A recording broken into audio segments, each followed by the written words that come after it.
अस्सलाम वालेकुम नाज़रीन, आप देख रहे हैं ईमान स्पीक्स और मैं हूं ईमान नवाज। मेरे साथ मौजूद है एमन महबूब। बहुत शुक्रिया एमन तुम्हारे वक्त का। आज हम बात करेंगे एमन से करंट सिचुएशन पे। एमन, कल पीटीआई का टिकटॉक पर जलसा था, इससे पहले टेलीथॉन भी हुई, फिर हमने देखा कि मुख्तलिफ जो है वो सोशल मीडिया पर काफी एक्टिव है पीटीआई की सोशल मीडिया टीम। कल टिकटॉक पर जलसा हुआ है और टिकटॉक का जो एक रिकॉर्ड है वो ब्रेक कर दिया पीटीआई ने।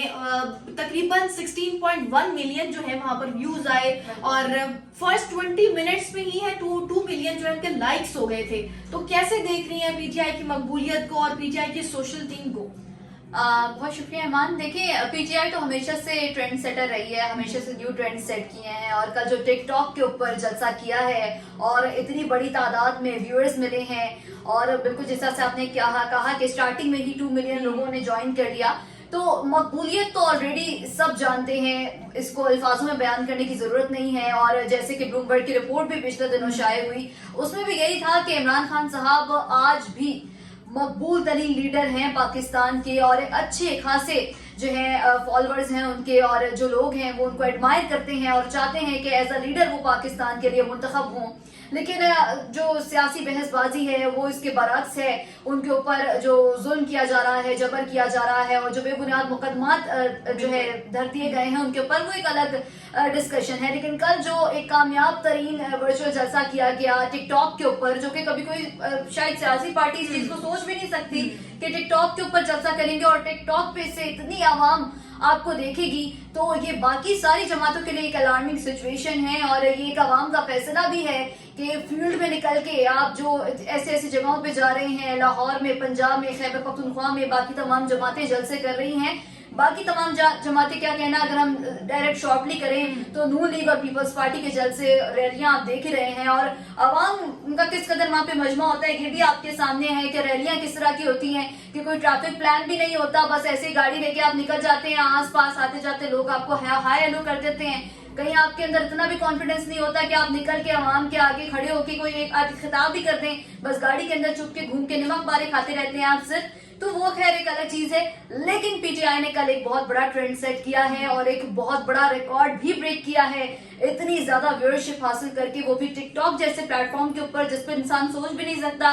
कि उसको पॉलिटिकली भी आप यूज कर सकते हैं। और बिल्कुल एमन, बड़ी इनोवेटिव चीज है ना ये। इससे पहले हमने देखा कभी किसी सियासी जमात ने इस तरीके से टिकटॉक पर या कोई वर्चुअल जलसा नहीं किया। ये एक बड़ी चीज है कि कोई इनोवेटिव ये लोग। और ईमान, एक मजे की बात ये है कि उसमें भी बहुत ज्यादा जो है ना बीच में रोड़े अटकाए गए, फ्रीज हो जाता था कुछ देर के लिए, कभी जो है वॉइस इशू बीच में आ जाता था, कभी स्क्रीन इशू आ जाता था, कभी व्यूअर्स के लिए इशू आ जाता था। तो वो एक अलग चीज थी कि इन्होंने तो टिकटॉक को भी नहीं बख्शा, टिकटॉक को भी पकड़ के जो है उसके साथ भी छेड़खानी की है, उसके लिए भी एक शार्प जो है उन्होंने छोड़ दी होगी कि जाओ टिकटॉक के ऊपर अटैक करो। हाँ बिल्कुल, तो इन्होंने तो टिकटॉक को भी नहीं छोड़ा। लेकिन पीटीआई ने जो है वो कल जो है इनको शॉक कर दिया और पीटीआई रॉक हो गई है। वजीर इत्तलात जो है मुर्तजा सोलंकी, उस दिन उनसे भी एक सहाफी ने कहा कि जब भी पीटीआई का कोई जलसा होता है वर्चुअल तो तमाम सिस्टम आप अपडेट पे डाल देते हैं, उसी दिन तारें कट जाती है, उसी दिन सिस्टम आपका ग्लिच आ जाता है। तो उन्होंने कहा कि ये 3-4 महीने मजीद आपको ये फेस करना पड़ेगा, सिस्टम अपडेट हो रहा है। तो कौन सा सिस्टम ऐसा अपडेट हो रहा है जिससे पीटीआई के जलसे वाले दिन हमारा मसला आ जाता है? देखिए ईमान, ये सिस्टम तो मुझे लगता है कि 8 फरवरी को इलेक्शन होने जा रहे हैं, तो 8 फरवरी तक ये सिस्टम शायद अपडेट होता ही रहेगा, क्योंकि खौफ इतना है पीटीआई का। पीटीआई को बिल्कुल ही आपने नेस्तो नाबूद करने की कोशिश की, बिल्कुल ही उस जमात को माजूर करके उसके लीडर को आपने जेल में डाला हुआ है, लेकिन फिर भी उस जमात से खौफ इतना है कि अगर वो फील्ड में भी नहीं निकल रही है, अगर वो सिर्फ जो है वर्चुअल अपना जलसा कर रही है, सोशल मीडिया प्लेटफॉर्म से यूज कर रही है, तो उनको भी जो है वो आपने अपडेट पे डाल देना है उसी वक्त जिस वक्त जो है वो जलसा होना है। तो ये सिर्फ एक खौफ है पीटीआई का बाकी जमातों के ऊपर जो उनके सर पे चढ़ के बोल रहा है। और अगर हम बाकी जमातों की बात करें तो फील्ड में निकल रहे हैं, आप क्या कर रहे हैं, एटलीस्ट मंशूर तो पेश करें। नून लीग ने स्टिल अपना मंशूर नहीं दिया है, मंशूर पे काम चल रहा है, दिन कितने रह गए हैं, अभी 8 फरवरी सर पे खड़ी है और अभी तक आपका मंशूर तैयार नहीं है। नवाज शरीफ साहब जो है वो मंशूर पे काम कर रहे हैं। अगर आप मंशूर पे काम कर रहे हैं तो आपको बहुत देर हो जाएगी, 8 फरवरी का दिन भी निकल जाएगा और फिर शायद आपको अपना मंशूर पे काम करने के अलावा अपना टिकट बुक करना पड़ जाए, इससे बेहतर ये है कि उस मंशूर पे इतना ज्यादा काम न करें, एटलीस्ट अवाम को डिलीवर कर दें कि आप क्या चाहते हैं। चौथी बार वजीर आजम बन के आप क्या एक्सपेक्ट कर रहे हैं, अवाम को क्या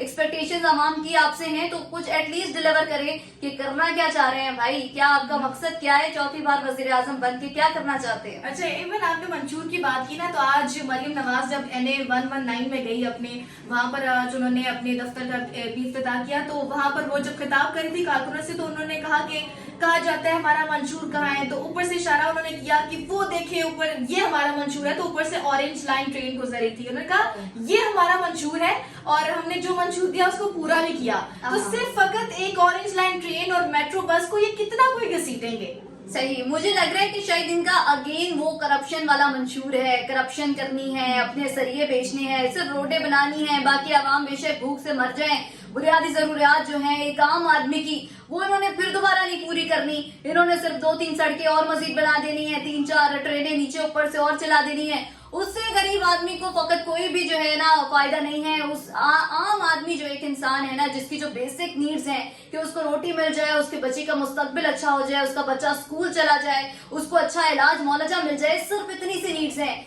ये चाहता है एक आम आदमी। आपकी ऑरेंज लाइन ट्रेन से या ग्रीन लाइन बस से आम आदमी को कोई वो नहीं है। आप पेट्रोल सस्ता कर दें, आप आटा सस्ता कर दें, आप महंगाई को मात दे दें, कभी आप एक तो आपके बयानिए चेंज होते रहते हैं, कभी आप कहते हैं कि हम जो है वो जो है इनको घसीटेंगे, हम अदालतों में घसीटेंगे, जिन्होंने हमारी हुकूमत गिराई हम जबर से काम लेंगे, हम जुल्म करेंगे, फिर कभी आप कहते हैं कि हमें किसी से जो है वो लड़ाई नहीं करनी, हमें नफरत नहीं करनी। पीपल्स पार्टी ने अपना मंशूर रखा कि हमने नफरत की सियासत नहीं करनी, तकसीम की सियासत नहीं करनी, आपने भी कह दिया हम तो जी नफरत की सियासत नहीं करेंगे, तकसीम की सियासत नहीं करेंगे। बिलावल भुट्टो साहब ने कहा कि हमारे दौर में जो है वो कोई सियासी कैदी जेल में नहीं होगा। आज शहबाज शरीफ से शुरू हो गए कि हमारे जमाने में कोई सियासी कैदी नहीं था, अभी हम आएंगे हम किसी को जेल में नहीं रखेंगे। भाई करना क्या चाहते हैं, एटलीस्ट एक बयानिए पर रहें, दूसरों को कॉपी करना छोड़ दें। कॉपी कैट, आप माना कि आपका जो है वो इंतखाबी निशान शेर की जगह बिल्ली होना चाहिए था, लेकिन एटलीस्ट अगर शेर है भी तो शेर की थोड़ी सी इज्जत रखें और इस तरह से लोगों को कॉपी ना करें। एटलीस्ट अपना खुद का कुछ लाएं सामने और अपने बयानियां चेंज करना जो है ना वो बंद कर दें, किसी एक बात पर जो है वो साबित कदम रहे, ताकि एटलीस्ट आवाम समझ सके कि आप लोग चाहते क्या हैं, आपका जो है आपके एम्स क्या हैं, पाकिस्तान को किस तरफ लेके जाना चाहते हैं। और जो ये हमेशा कहते हैं ना कि हर बार जो है वो साजिश की गई, नवाज शरीफ का तख्ता उलट दिया गया, 3 साल से ज्यादा कभी जो है वो हुकूमत नहीं करने दी, तो आपने क्या किया, आपने गुज़श्ता 2018 की जो हुकूमत थी उसके साथ आपने क्या किया, क्या एक साजिश के तहत क्या रजीम चेंज लाया गया, क्या साजिश के तहत इमरान खान साहब को नहीं हटाया गया, वहां पर भी तो क्वेश्चन जो है रेज हो सकता है। लेकिन आपको सिर्फ ये पता है कि सर 3 साल की जो है वो चलने देते हैं, फिर तख्ता उलट देते हैं। भाई 3 साल की इसलिए चलने देते हैं क्योंकि आपकी जो है वो क्रेडिबिलिटी ही इतनी है। अगर आप दोबारा भी जबरदस्ती टांग अड़ाएंगे तो आप अपनी क्रेडिबिलिटी के ऊपर इलेक्शन लड़ेंगे, ना कि इस चीज के ऊपर इलेक्शन लड़ेंगे कि जो आपकी जाती क्या कारकर्दगी है। अगर कारकर्दगी के बेस पर आते हैं आप एज अ वजीर आजम, तो फिर हम समझ सकते हैं कि आप पूरे 5 साल अपने पूरे करें, तो पुरानी शिकायत को छोड़ दें। आप सिर्फ अभी ये जो 2024 के इलेक्शंस हैं इसके ऊपर फोकस करें, प्रोपेगेंडास छोड़ दें, दूसरी जमातों के लिए जो है वो गड़े खोदना छोड़ दें, तो आपका रास्ता। और इस इलेक्शन की कोई क्रेडिबिलिटी रही भी नहीं है, जिस तरीके से कागजात छीने गए। और एक और सवाल इमन के, अगर आपको समझती है कि सनम जावेद जो सोशल मीडिया एक्टिविस्ट भी हैं और PTI के उम्मीदवार भी हैं, आपको लगता है कि अगर उनको कहीं ना कहीं इलेक्शन लड़ने दिया जाता, उनके कागजात मुस्तरद हो गया, आज उन्होंने अपील भी की है, तो अगर उनको लड़ने दिया जाता तो मरियम नवाज को शिकस्त दे सकती थी? बिल्कुल, क्योंकि मुझे तो यही, जहां तक मेरे नॉलेज में है, तो सनम जावेद की जो मकबूलियत है वो मरियम नवाज से तो कदरे ज्यादा है। और यही तो वजह है कि उनके कागजात नामजदगी जो हैं वो मुस्तरद किए गए। ये एक खौफ था, वरना अगर एक्सेप्ट कर लिए जाते तो वो मरियम नवाज साहिबा की जो है वो अगेंस्ट होती, लेकिन ये इनको मंजूर नहीं है, क्योंकि ये आवाम का फैसला जानते थे कि अगर वो मैदान में आएंगी तो मरियम नवाज साहिबा का जो है वो जो उनसे जो है वो उनका सामना नहीं कर सकेंगी, जिसकी बेस पर उनके कागजात नामजदगी मुस्तरद किए गए। ठीक है नाज़रीन, आज की वीडियो से इतना ही। अगर आपको हमारी वीडियो पसंद आई हो तो लाइक करें, सब्सक्राइब करें। अल्लाह निगहबान।